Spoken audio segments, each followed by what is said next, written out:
So one thing I want to say and I want to give a plug to is that Bourbon Pursuit, the #1 bourbon podcast on iTunes, are here tonight. They're recording this conversation, and it will form part of an episode of the podcast that will be released in January 2018. So that's Bourbon Pursuit. You guys should all check it out. It's with Kenny Coleman. He's up the back there having a great time.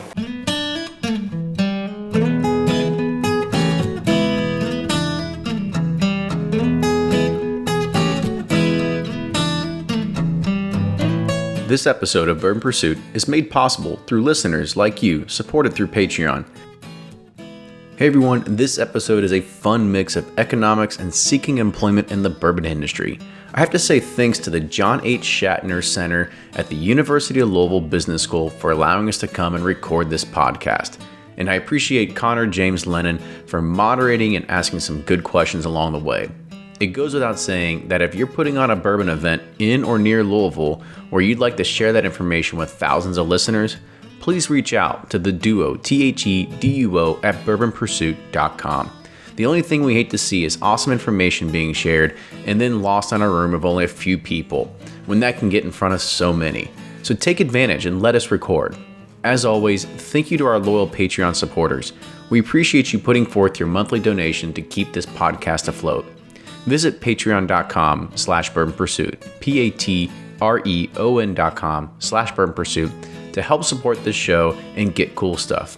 Also, if you're just an audio listener and maybe you're not aware, but we also have all of our video podcasts. They're available on Facebook and YouTube. So you can go make sure you catch those videos too. With that, enjoy this week's episode.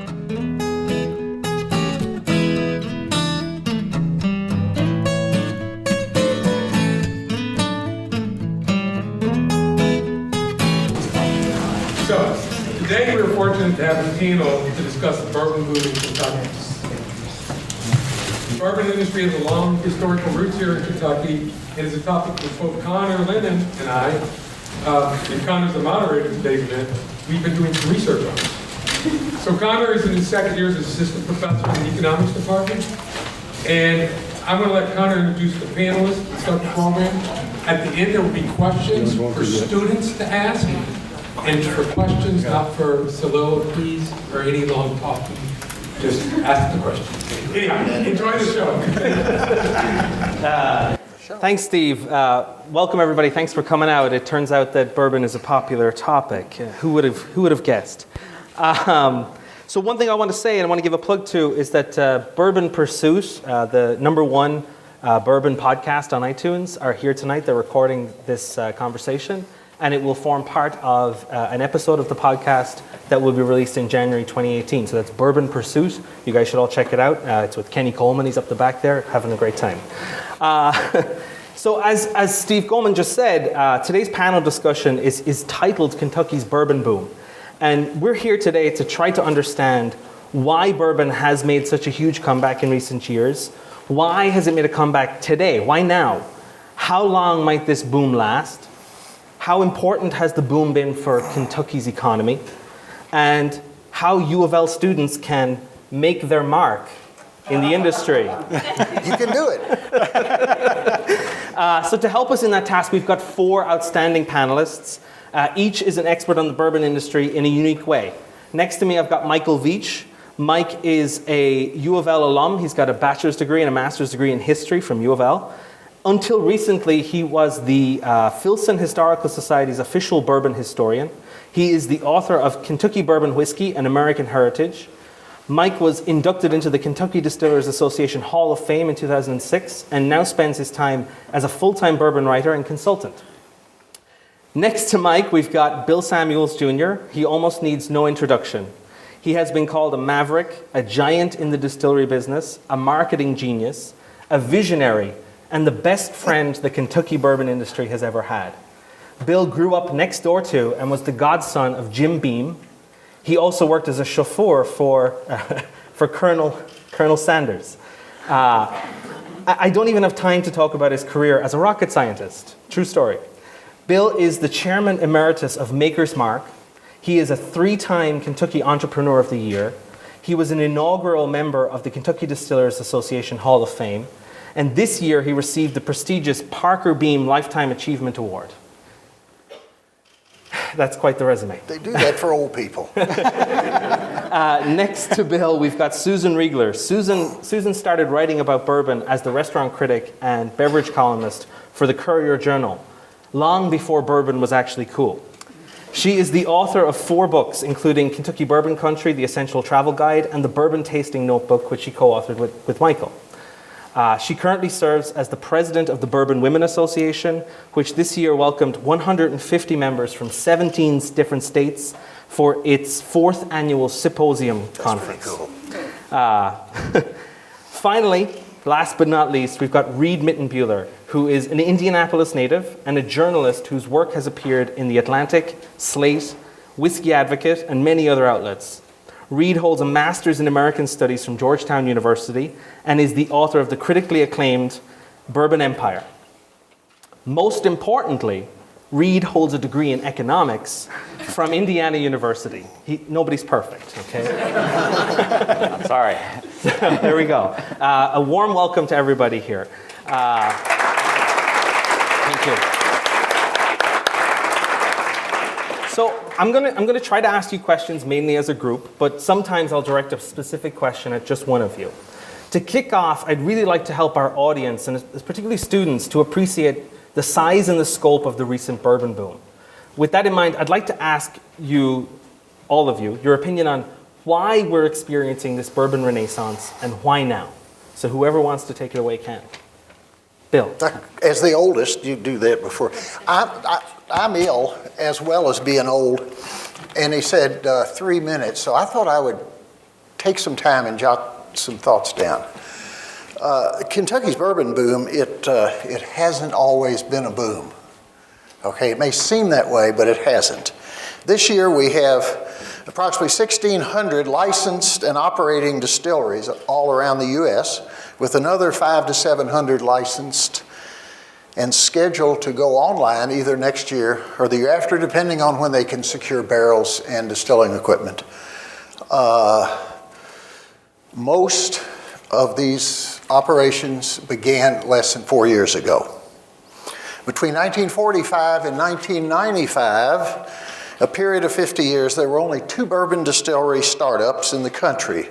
One in Pennsylvania, which did not make it.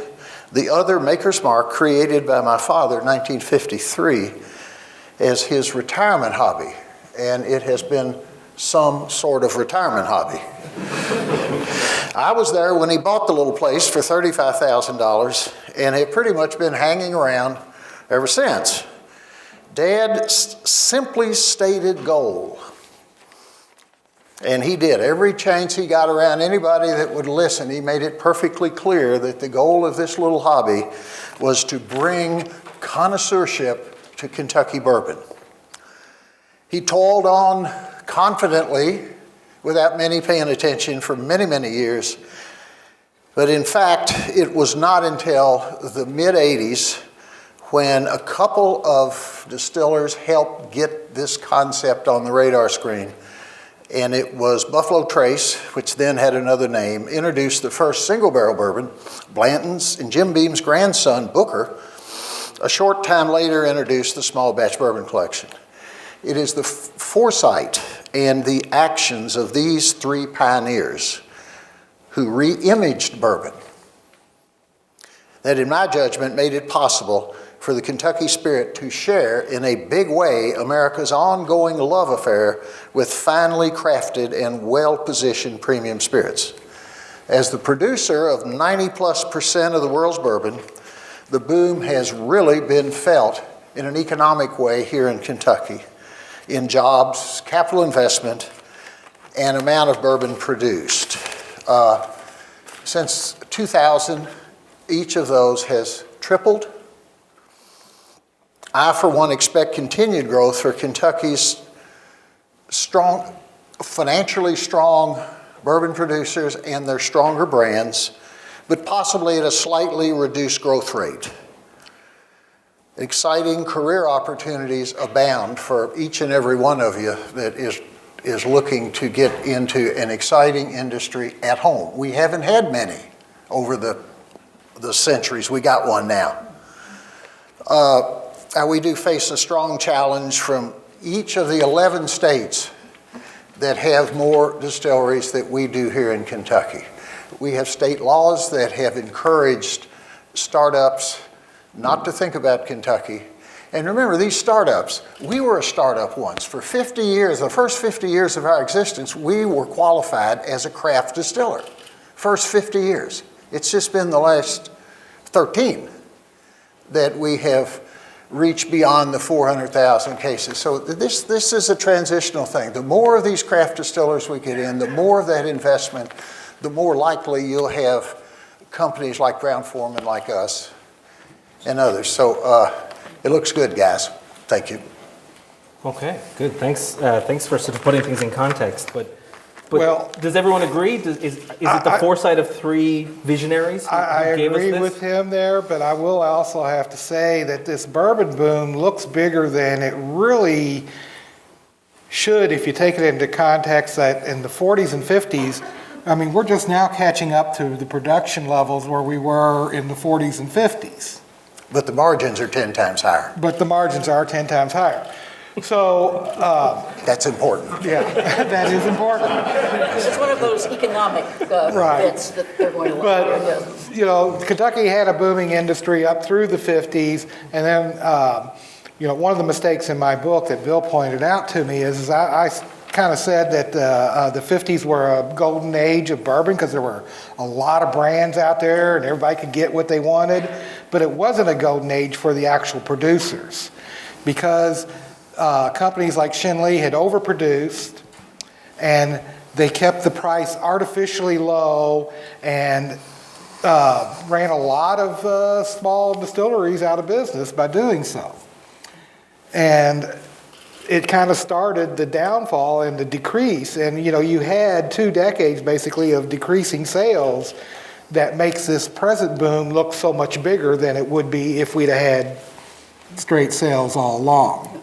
Wanted to also mention that, and this goes back to Maker's Mark, there are 2 factors that have really made bourbon take off in the last decade and a half.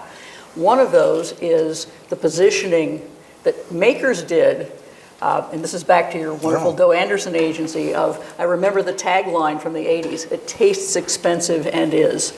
That is, the bourbon, instead of being just you knock back your firewater, kind of, you know, down the shot, this was a connoisseur's sipping whiskey. This was something to compete with the single malt scotches. And single malt was a big marketing wheeze on the part of the Scots in the 1970s and the 80s. So Makers was a pioneer in that respect. And then the other aspect of this was emphasizing the history, the authenticity, the place, and turning Kentucky into a destination, Makers being the first place to be open to the public, the first distillery as a tourism site. Come see how it's made, come look at this beautiful setting.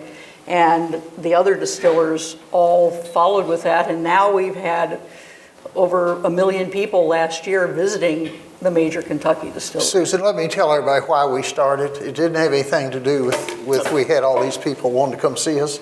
It's my sister had gotten fired as the ground hostess at the airport for American Airlines and needed a job.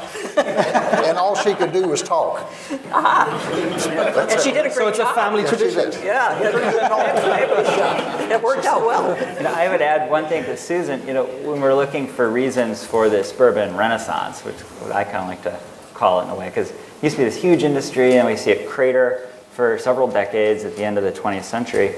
Think back to what a hip bar would have looked like in the 80s or the 90s. You think a lot of chrome and steel, white tile, it's very sterile, ferns. What are people drinking in that bar? You know, they turn to vodka, they're drinking clear spirits. You know, and the rules of fashion kind of dictate this industry more than people talk about it. You know, hemlines go up, they go down, you know, lapels get wide, they get skinny again.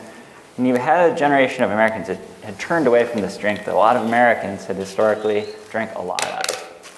And when you look at a hip bar today, or over the last few years, what do you see? You see a lot of reclaimed wood, you see Edison light bulbs, you see a lot of kind of old stuff. It looks, it's very comfortable. It looks like a cabin in a lot of ways. Like I live in New York, and these bars, you know, they're in the middle of the city. It's very urban, and you go in, and it's like you're in a barn all of a sudden. That's how they all look.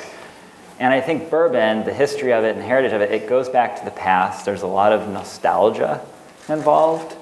And so, you know, coinciding with the bourbon renaissance, you've got a lot of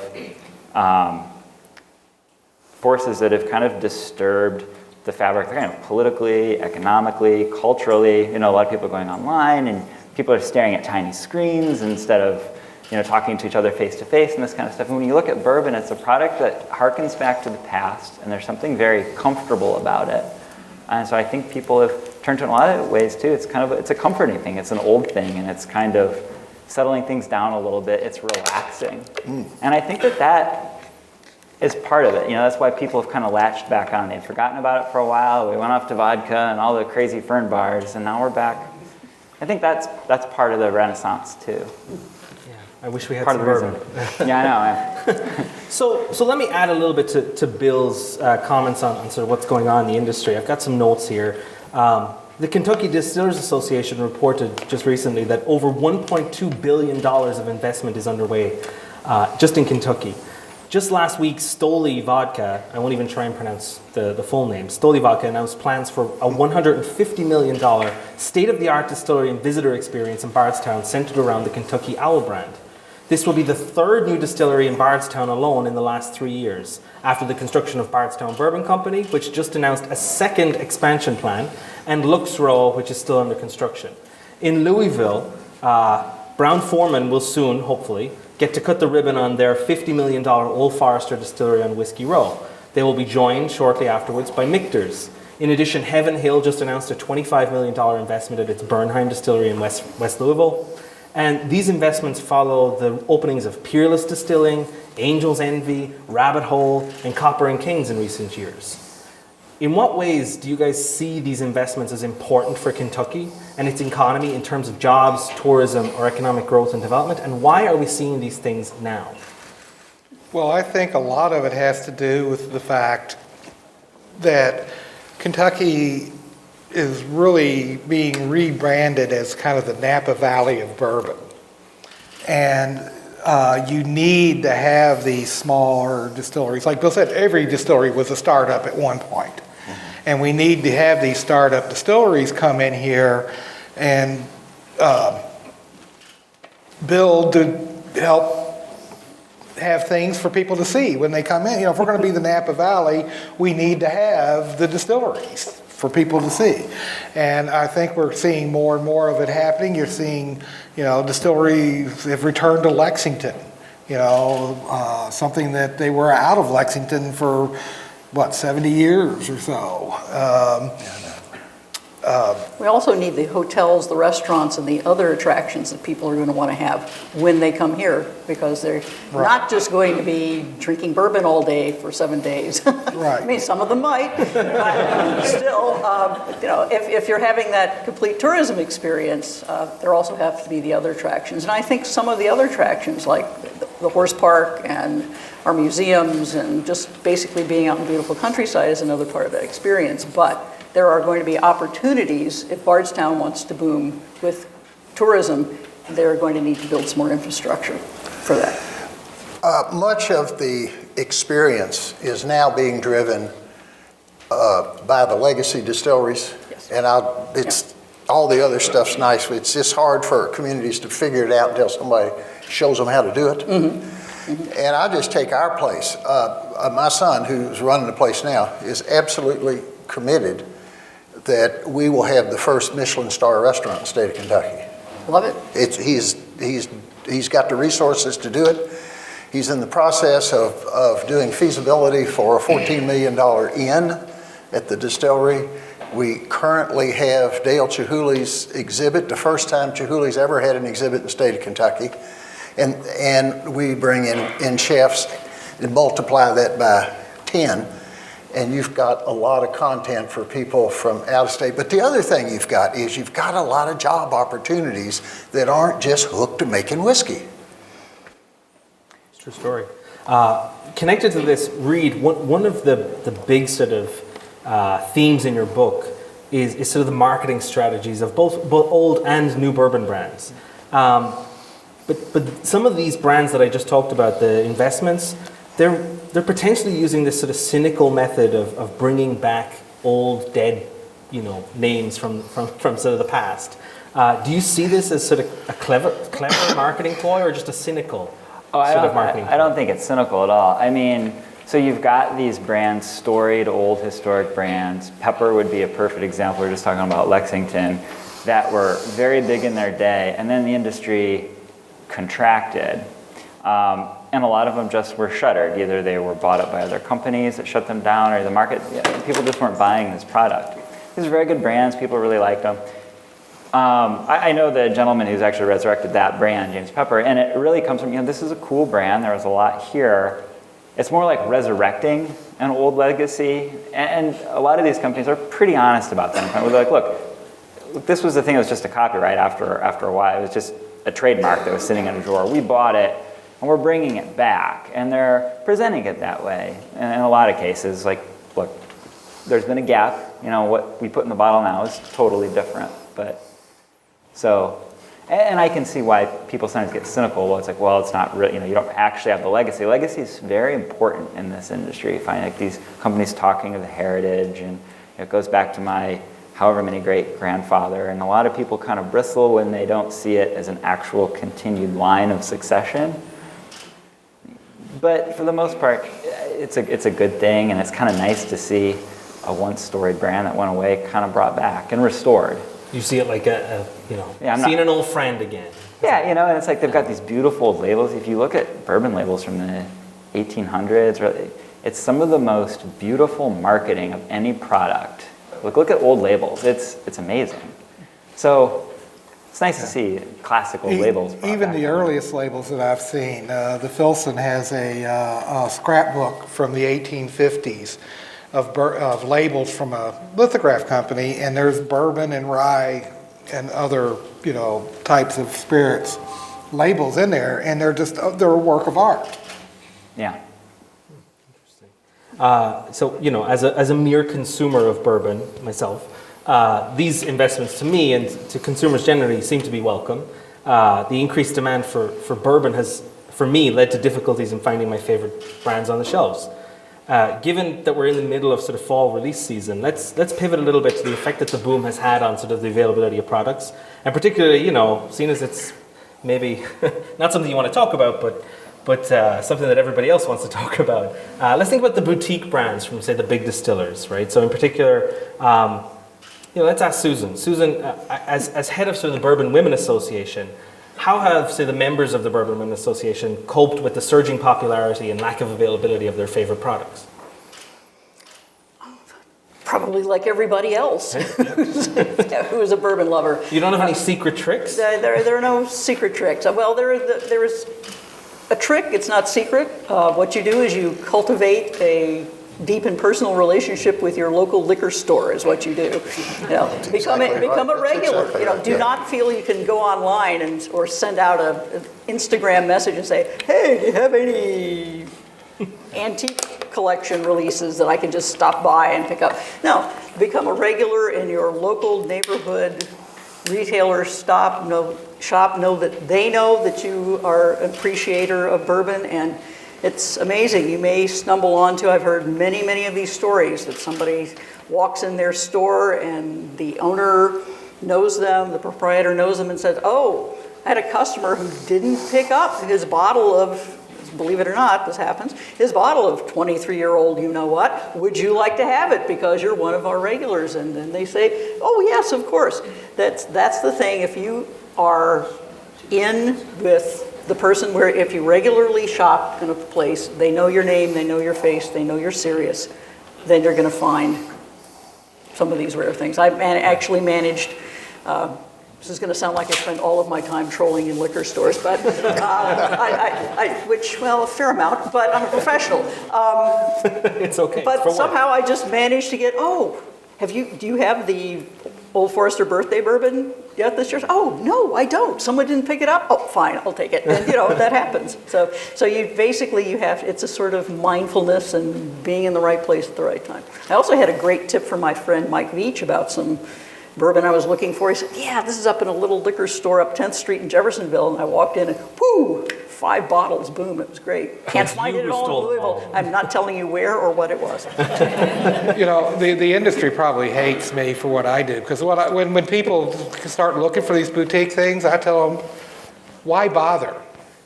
There are a lot of really good brands that you can get that are available out there that are half the price, and you can get those and enjoy them year round. You know, Absolutely. Maker's Mark. Absolutely. But when you do bourbon tastings for people and they want something special, you sort of have to be on the prowl. I think for an enterprising student who wanted to scrape together the data, you know, bourbon right now could offer some really interesting lessons, you know, in bubble economy. You know, it's like tulip bulbs a little bit. When people talk about shortages of certain brands that have just disappeared, brands that once used to be easy to find everywhere, you know, now you can't find them, or if you do, they're really expensive. I sometimes wonder, you know, there's not really necessarily a shortage, you know, like it's just not there as much as it's hoarded away in a closet or in someone's basement. You know, you hear stories, I've got a number of liquor store friend owners who have these stories about people coming in and buying everything off the shelf, buying the case. You know, people are afraid they're not going to be able to get it, and you've got that kind of mentality right now. And so you'll see these things, and because of distribution, you'll see certain markets totally empty of a certain brand, but other markets will have it. I think after a while, hopefully that'll kind of start evening out, just as people realize, I've got a whole closet full of liquor that, you know, the price hasn't skyrocketed or whatever I thought it was going to do, and secondary market. Don't you find a lot of that really is driven by people buying to sell as opposed, well, okay, well that's a totally different market, and that bubble and is illegal. huge. And illegal. Yeah, well, well, that's part of the charm.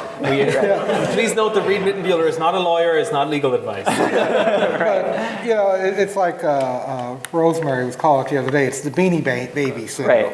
You know, Right. people have got to have that one bottle of everything out there. Yeah.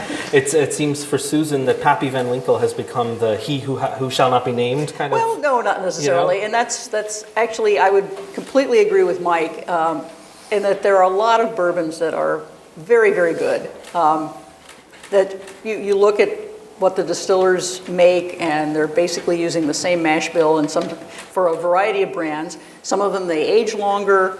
Some of them are in different places in the warehouse. But, you know, they're the big players, they all make really, really excellent bourbons, and if you just are a bourbon lover, there's a lot of excellent and very reasonably priced bourbon on the market. There is no shortage in that respect. Have any of you had to, say, adjust your preferences, adjust your tastes to deal with sort of shortages? Have you had to pick something else you like? You know, I used to have kind of as my special Friday night, but I would buy it for $40 a bottle, was the Van Winkle Lot B, you know, the 12, which is now impossible to find. But I also am not personally a huge fan of really old, very woody bourbons. The sweet spot 6 or 7 years old, to me, which kind of gets back to how I kind of recalibrate is, you know, you know, the soul of bourbon, it's kind of a humble product. It's corn, rye, barley, wheat. Occasionally wheat. You know, aged in a barrel, it's not necessarily a fancy thing, and you know, it's like cooking meat. Some meat is made to be braised for hours on end. You know, some of it you want to eat raw, like steak tartare. And bourbon, it's more like the pork chop, right? You don't want it too overcooked. You don't want it undercooked.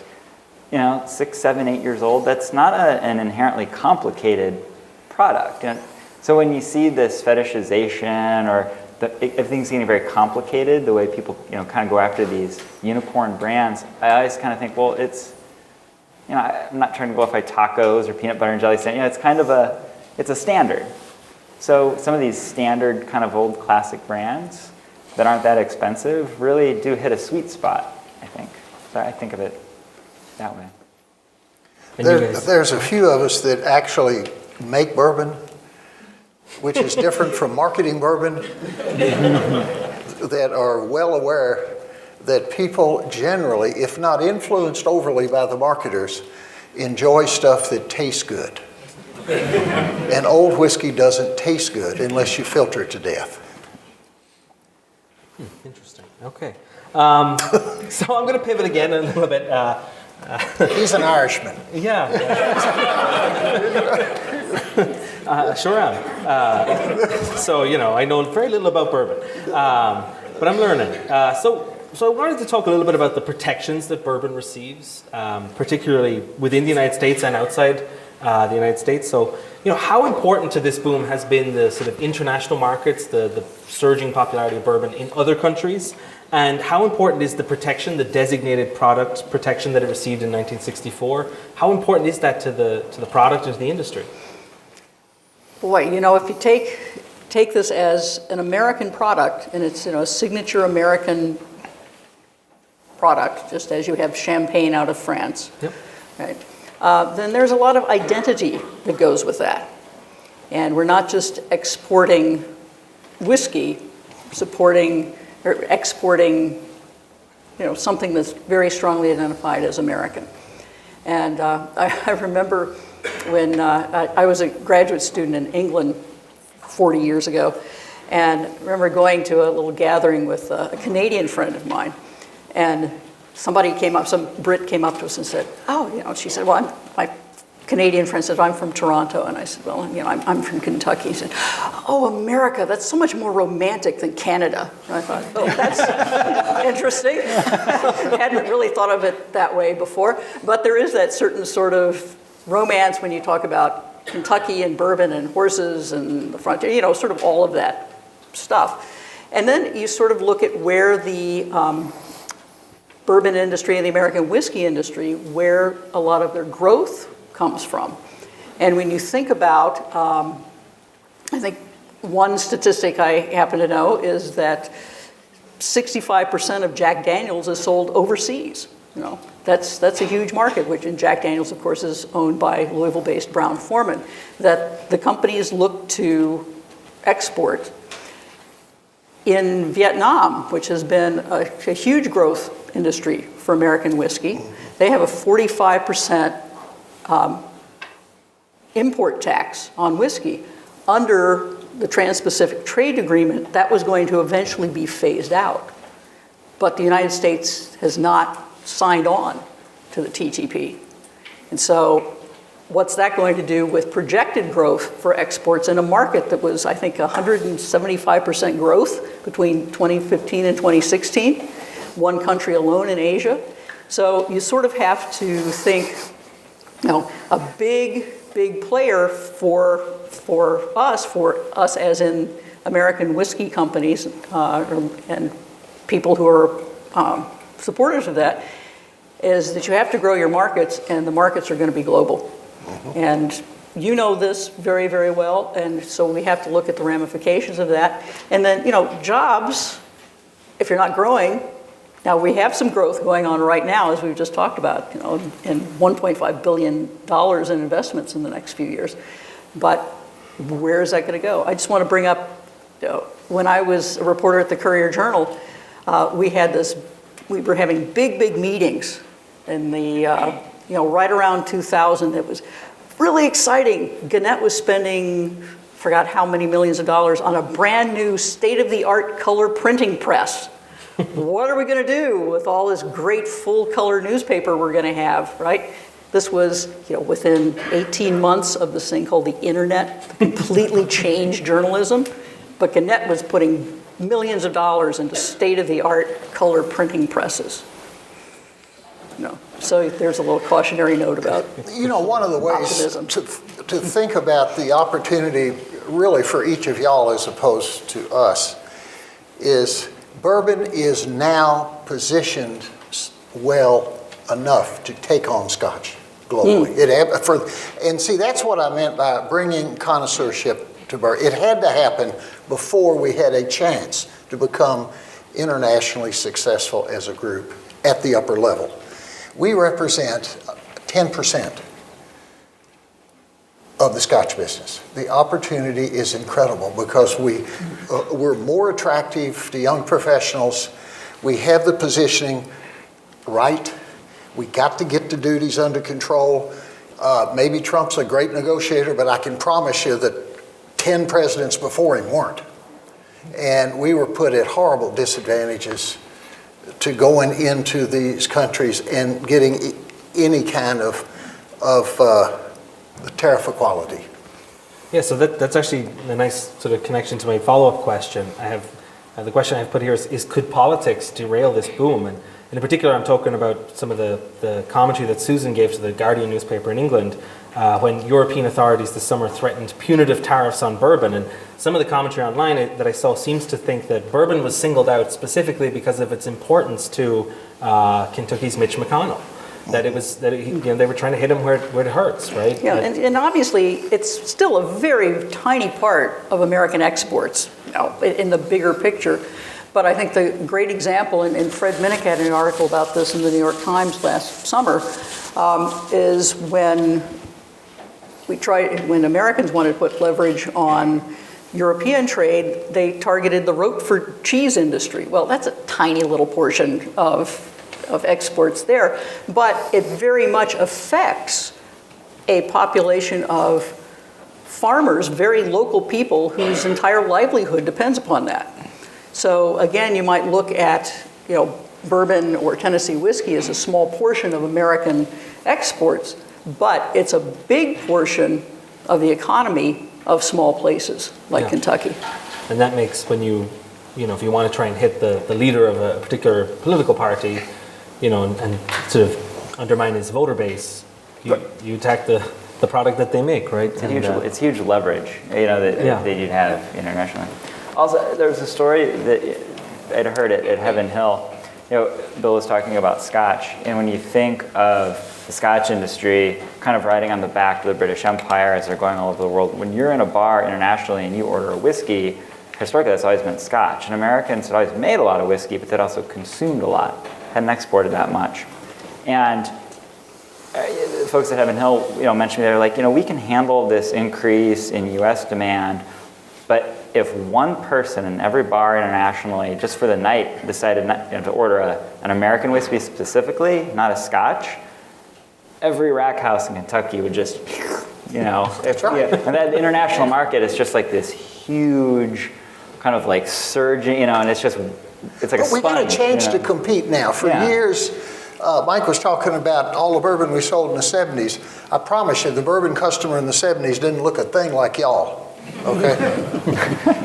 Yeah, but you also think of just quantities and the quantities of Scotch, because we all got very excited when we reached that point where there was a bourbon barrel aging in Kentucky for each person who lived here, and then oh boy, now there are more barrels of bourbon than people and horses put together in Kentucky, which is pretty exciting.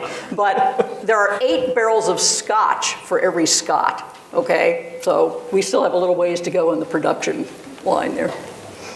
I didn't know that factoid.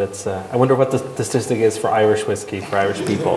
Well, it's down because you left Ireland. So. Yes, right. Touche. So Bill, some of these international connections that the industry is beginning to sort of develop, one of the best examples is that Maker's Mark recently became a part of the Beam Suntory group. Recently, in say 3 years ago. From your sort of insider point of view, was this simply a way for Beam Suntory to continue to sort of meet the surging demand for bourbon, or was there something that Beam Suntory thought that they could add to Maker's Mark's product or image or brand? And if so, how did they plan to do that? First, I'm retired when all this happened, so I don't know. You still much know. about I know it. you know. The reason for this, the Suntory people believe that bourbon is now properly positioned to take on Scotch long term. And they have to get the distribution right. And that's what that was all about. To take what 30 years ago was a highly successful Kentucky brand to today, which is a highly successful domestic brand in the United States, Maker's Mark, and only slowly are we being pulled into the international markets. They really wanted to get ready, what Susan was saying, and on the other side of it, that's the reason that we average spending $50 million a year to build warehouses, to build, and then our job is to do it and not screw the whiskey up at the same time. So it's really not about selling, it's about getting ready to become an international brand, because in their view, bourbon is ready for the big time. What are the other panelists think? Well, for example, I was in London last week, and it had been the first time I'd been there since the early 90s. And I was really quite taken aback to see just how many bourbons were available in the pubs that I walked into. When I was there in the 90s, there may have been one bourbon and Jack Daniels, which I don't consider a bourbon, but It was Jim Beam and Jack Daniels. Yeah. That's what you saw. actually it was Four Roses and Jack Daniels is what I was seeing. Four Roses on the continent, and Jim Beam in England, yeah. Just a little interjection. I remember my hometown did a piece, the local newspaper, the first time the first bar had a bottle of Jim Beam. That gives you some sense of the size of the town that I'm from. The Yankees are coming. But when I was there last week, just about every pub I went into had Knob Creek, Woodford Reserve, Maker's Mark, and Bullet. Of course, Diageo is a London-based. Yeah, but Diageo is a London-based. So that makes sense, yeah. And also it's about image too, in that one of my favorite finds doing book research was an old Jim Beam ad from, I think it's the 50s or 60s. And it was a gentleman wearing a tuxedo and coattails and wearing white gloves, and he's holding a bottle of white label Jim Beam, and that's how they were positioning it into a market. And you realize you go into some of these places and people have no perception of this product. They don't think of it as, the way that Americans in the 50s were. It's something we're drinking on the back of a pickup truck or, whatever. It was just like, well, we'll just change the image entirely. And I think there's a much bigger push behind that to kind of up-brand that image and sell it that way. And I've talked to a couple of producers who said, as long as Americans are seen as cool, and this is a cool product, there is that reflection too that is helping drive it. So they were a little worried about maintaining that image overseas. Historically, I have hanging on my wall a bar tray from I.W. Harper from the early 60s, and it's talking about, in the early 60s, Shinley, which was a very progressive company in a lot of ways. They were trying to expand bourbon overseas, and I.W. Harper was being advertised as the first bourbon available in 70 countries in the early 60s. So, the United States has been trying to get into that international market and compete with Scotch for 50 years now, and but they didn't have the cues right. They did. It really is that simple. The image was wrong, irrespective of what the individual companies did. Right. The time is right now, and the opportunity has never been better. Right, but this is I was going to say. This is the accumulation of 50 years of effort. So that leads nicely into the next question that I've got. And from some of the conversation that I'm hearing, it seems like none of you expect this boom to end anytime soon, especially given the behavior of these major companies who really have a lot at stake in this game. They're not making these decisions lightly. And Beam Suntory is one, Stoli Vodka is another, and so on and so forth. Can this boom last indefinitely? And we touched on this a little bit earlier, but more specifically, what opportunities are still out there for someone who's entrepreneurial? Is there still room for another variety, another flavor profile? Because in Reid's book, he talked about how that sort of flavor heterogeneity was lost over time, and it's only beginning to come back with these new craft distilleries, that variety of flavor. Is there still room for that, or is this all going to be eaten up by the big guys in the industry, this demand? Well, see, that's one of the things I kind of disagreed with Reid in his book on. That's well, because that's even fine too. even in the 90s, you could taste the different brands, and they all had different flavor profiles. They weren't some just, bourbon flavor, one bourbon flavor. There was a lot of variety even then, but I will agree that the craft distilling industry is bringing back an even wider variety. Yeah, there was so last weekend I did a panel, and we cracked open the Dusty, And For those who don't know, can an you old explain? bottle, it's something from, it's not made anymore, 40s, 50s. It had a bottle of Old Crow, and it had been made by National. So we tasted it. I remember tasting it, and sometimes people really glom after these, right? They become, they're rare and it's hard to find. They don't make them anymore. And it wasn't particularly good. I mean, a lot of sulfur. We were smelling it. We were like, oh, this is, this is not a great whiskey, but it's old and it's it's kind of rare. So you remember when you think when we talk about the industry consolidating, what we've lost, and we've lost some things that really aren't, quite frankly, that big of a loss.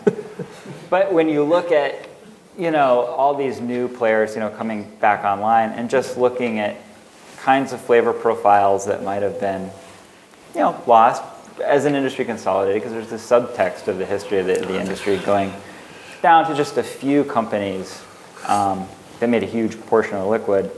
It's nice to see that something will pop out of that. So there's a lot of promise too. Yeah, I agree with So that's what I talk about in the book when I'm talking about things that have been lost. There were a lot of companies that they couldn't compete, and consumers, quite frankly, weren't asking for the product and weren't paying the very low prices that were being asked for it. So they got shooken out, and that's just how it happened. And now there is demand, and so you've got these companies coming back, and so there's demand for it. So For the entrepreneurs in the room, and I assume there's at least one that really wants to start up rather than work for somebody else, with this boom, there's a lot of opportunities that don't have anything to do with making whiskey, but in supporting the people that do.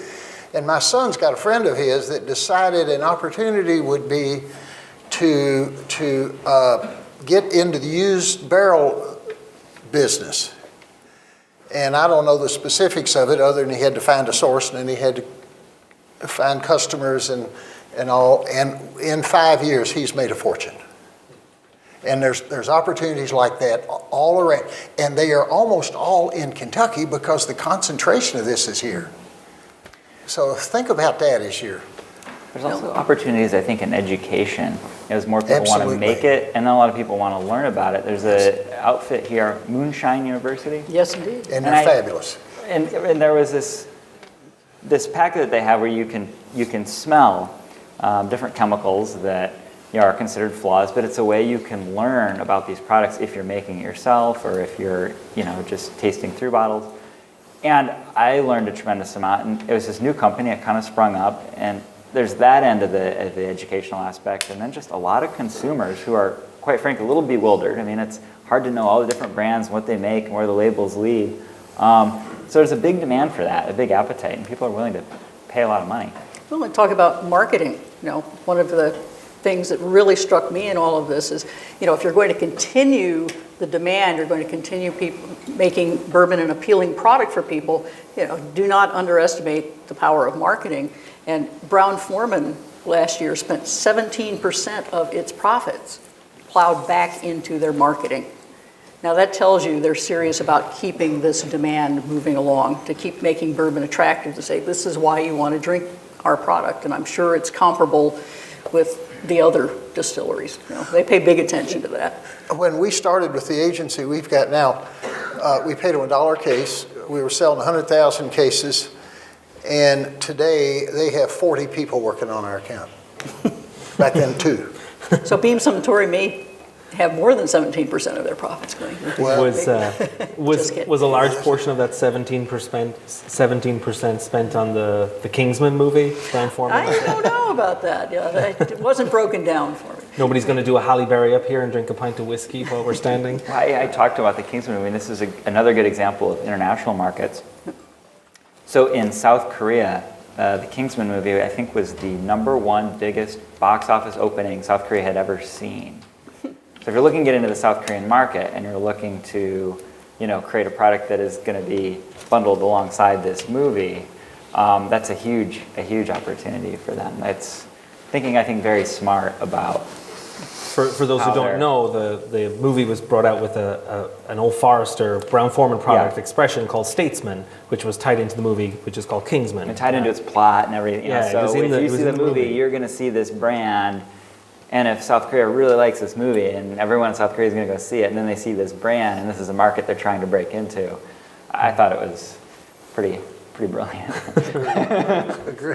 17% well spent. Is that the way? And regular Old Forester sells for $18 a bottle, and Right. Kingsman is, $50 a bottle. Right. Gosh, that's a pretty good profit margin. So is that cynical? Is the move towards, hey, we've got the same thing? It's higher proof. Yeah.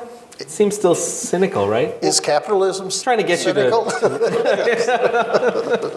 Oh, let's not go there. The whole point is that the distilleries have to make money or they go out of business. Yes. Are any of them going out of business?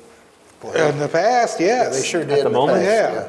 But not at the moment No. because they're not afraid to charge $50 for a bottle. Remember the printing press, that's all I'm saying. And I've had a couple of conversations with Old Forester about this, folks at where I've said, this is a brand that historically, because it's been around forever, historically was, pretty normal. It was normally priced, it wasn't particularly expensive, and now you are in a market where the framework has all shifted. Everything's been upmarket. People are willing to pay more. They would never pay that much for a bourbon. If you asked someone to pay $30 for a bourbon 20 years ago, they'd just laugh. So I was like, you have this product that's made very well. You've got this great liquid, but it's now been positioned. People know it as something that costs this much.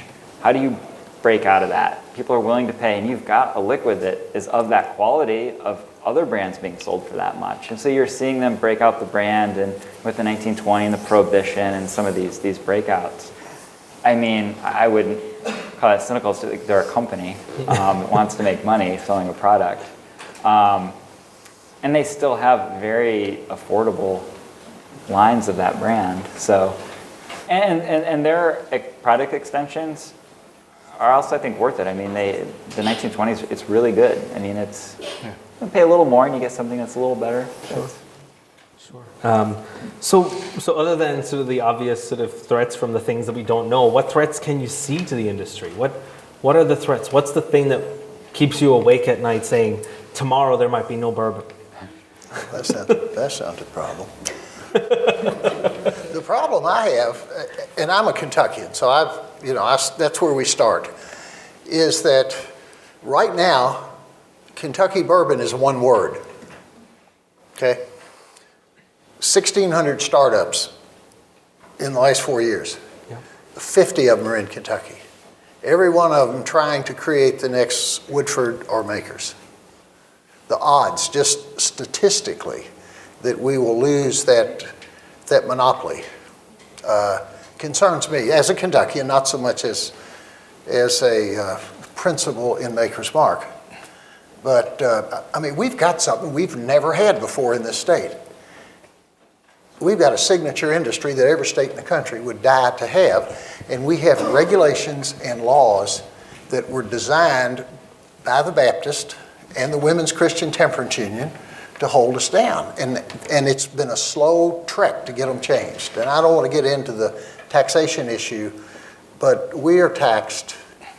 Your bourbon is taxed, which makes it hard for entrepreneurs to start here when they could start in Indiana or Tennessee. And Tennessee is recruiting distillery investments and using Kentucky as the reason why not to be here. And it's all laws and regulations. So it's all of that bothers me. It's one of those things that's going to creep away from you, and you're going to wake up in 10 years and it's going to be gone. And we say, where did it go? I agree. Kentucky's legislature really needs to do something to make it more friendly to the industry as a whole. There's no... one of the things I always talk about when the settlers first came into the West, there wasn't a sign in the middle of the Ohio River saying if you have a still, settle on the South Bank.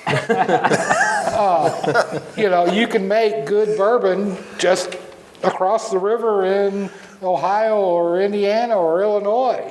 And traditionally there was a lot of good bourbon being made in those states. Still is. The MGP distillery makes some good bourbon just across there. As a matter of fact, I was telling them, joking with one of the executives there, saying that they ought to start advertising themselves as being part of Hoosier-occupied northern Kentucky. But, yeah, so, Kentucky really, the politicians should be worried. because if, Kentucky loses this reputation, then, we're not going to be the Napa Valley of bourbon. Well, I mean, nothing struck me more than when I began to research the bourbon industry than the following: that the official state drink of Kentucky is Milk. milk. That might be a big place to begin and recognize the importance. But Louisville does have an official cocktail, which makes me very proud Well, to live here. No, the fair old enough. The fashioned. old-fashioned, yeah. and it doesn't contain any milk, No, none.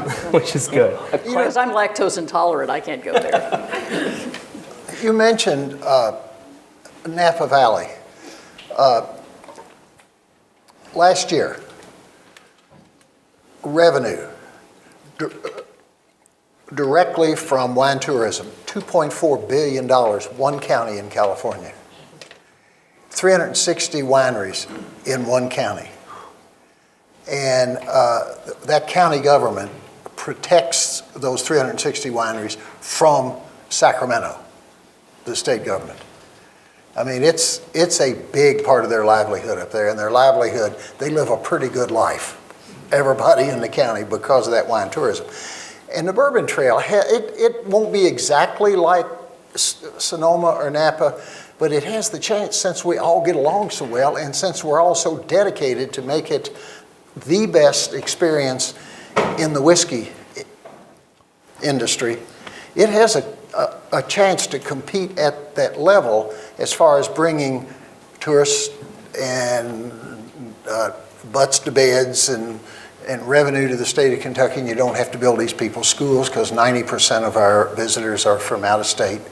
They go home after they spend a lot of money. And so it's all intertwined. It has to be the only Bourbon Trail. People have to keep coming. I mean, our little place had 26,000 visitors last month. And they spend an average in our little GPS gift won't shop. even get you there, so that's impressive. Oh, you're on. There's no center line in the road. And the average spend is $80 a visitor, and that counts little children and old people and all. Oh, that's impressive. So you've mentioned a few times, particularly Bill, that there are opportunities out there for U of L students. You mentioned them in marketing and all these kind of things. When you were the head of a company and what you've heard from your connections for the rest of the panel, what do employers value in an employee in the industry, and what skills can we as a university here give our students to prepare them for a career in the industry, and are we doing enough? Well, I don't want to dominate this, but I'll tell you what I've learned, because I'm an engineer, and I think that's the most important, and I'm just wrong as I can be. Mike needs to comment on this for sure. But as marketing has turned from mass marketing in mass media to personalized selling, and the use of the facilities, the distilleries, and not just distilleries, but ambassadors, clearly the number one skill set that all of us are looking for is the mature interpersonal skills. And it's not close. It's got to be first. So if you want to spend a year really finding if you like the industry, become a tour guide, become an ambassador, and in that time, if you show promise, the distilleries will grab you and move you where you're interested in going. But that's because that's a skill set that works. Even our quality control people, engineers, they interface with these 180,000 customers that we have coming to the distillery every year.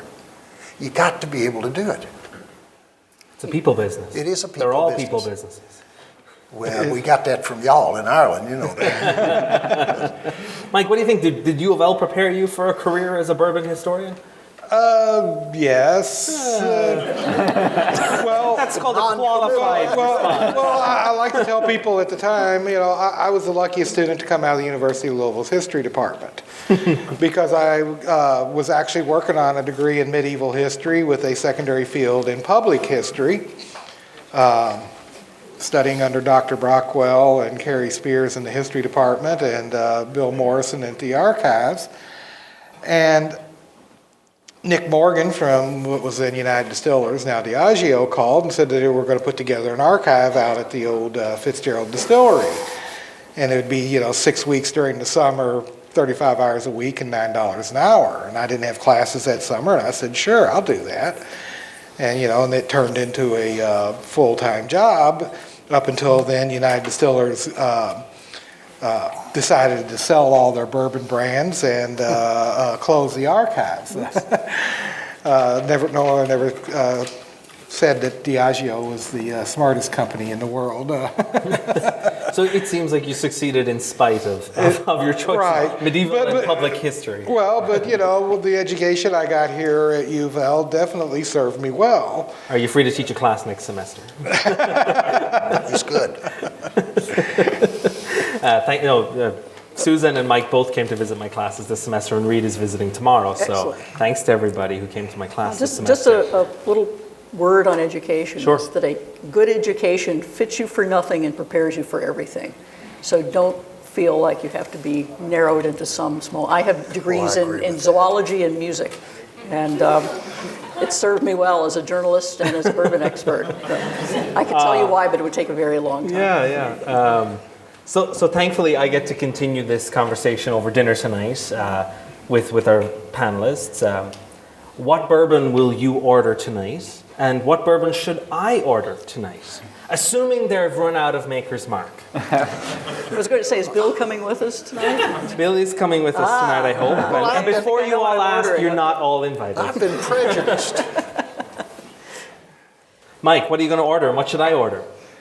I have really very simple taste in bourbon. I would probably order,